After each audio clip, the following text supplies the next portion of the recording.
ఈ రాష్ట్రంలో పసిపిల్లల్ని రేప్ చేసి చంపేస్తే హోమ్ మినిస్టర్ గారు రాజు మాట్లాడదు. ఈ రాష్ట్రంలో దోపిడీలు జరిగితే హోమ్ మినిస్టర్ గారు మాట్లాడదు. ఈ రాష్ట్రంలో హత్యలు జరిగితే హోమ్ మినిస్టర్ గారు మాట్లాడదు.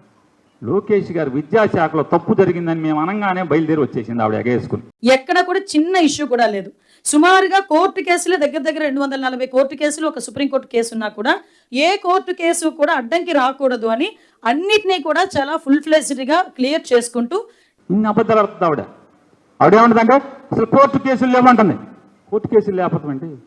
ఆయన ఎవరో జడ్జి తెగదిట్టాడు కదా ఆఫీసర్లను, మంత్రిని. ఒక తిట్టు కాదు అసలు.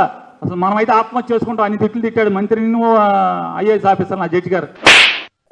స్పోర్ట్స్ కోటాలో ఏదో ప్రాబ్లం వచ్చింది. 382 పోస్టులు అన్నవి మనం అందులో ఫిల్ చేయడం జరిగింది. ఏ ఆటలో తెలుసా అండి, ఒక్కడికి బంగారు పథకం లేదు. దేశం తరపున ఎవడు ఆడలా, రాష్ట్రం తరపున వెళ్ళి గోల్డ్ మెడల్ కొట్టలే ఎవడు. అందరూ కూడా అంట ఇంటర్ అంటే బందర్లో ఉన్న 4 కాలేజీల మధ్య ఆటల పోటీలు జరిగి అందులో సర్టిఫికెట్. అందులో కూడా వాడు టాపర్ కాదు, పాల్గొనడం అంటే ఎన్ని దొంగ సర్టిఫికెట్లు వస్తాయి మీ అందరికీ తెలుసు కదా. బయటకు వచ్చిందాక అనే బీకామ్లో కెమిస్ట్రీలు ఫిజిక్స్లు చదువుకున్న వాళ్ళు చాలా మంది బయటకు చేతి పడుతుంది మాట్లాడుతూ ఉంటారు. ఓపెన్ కేటగిరీలో ఒక ఎస్సీ కుర్రోడు 28వ ర్యాంక్ వచ్చింది. ఆయన ఎక్కడ నింపాలి?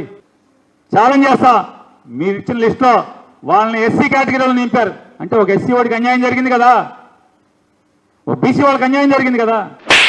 మీ కర్మ కాలిపోవటం కాబట్టి ఈ పాపాలని చేసి ఏం చేద్దామని అసలు మీరు తప్పు కదా, ఉసురు పోసుకుంటున్నారు కదా అంటున్నా. ఏడుస్తున్నారు. నేను జగన్ గారి దగ్గరకు వచ్చి ఆడపిల్లలు మోపిల్లలు కన్నీరు మున్నీరు ఏడుస్తున్నారు. అసలు ఆ తల్లిదండ్రులు నమస్కారం, ఆ పిల్లల యొక్క తల్లిదండ్రులు పోరాటం చేస్తారు. ఏం పోరాటం అసలు, ఏడుస్తున్నారు, పోరాటం చేస్తున్నారు.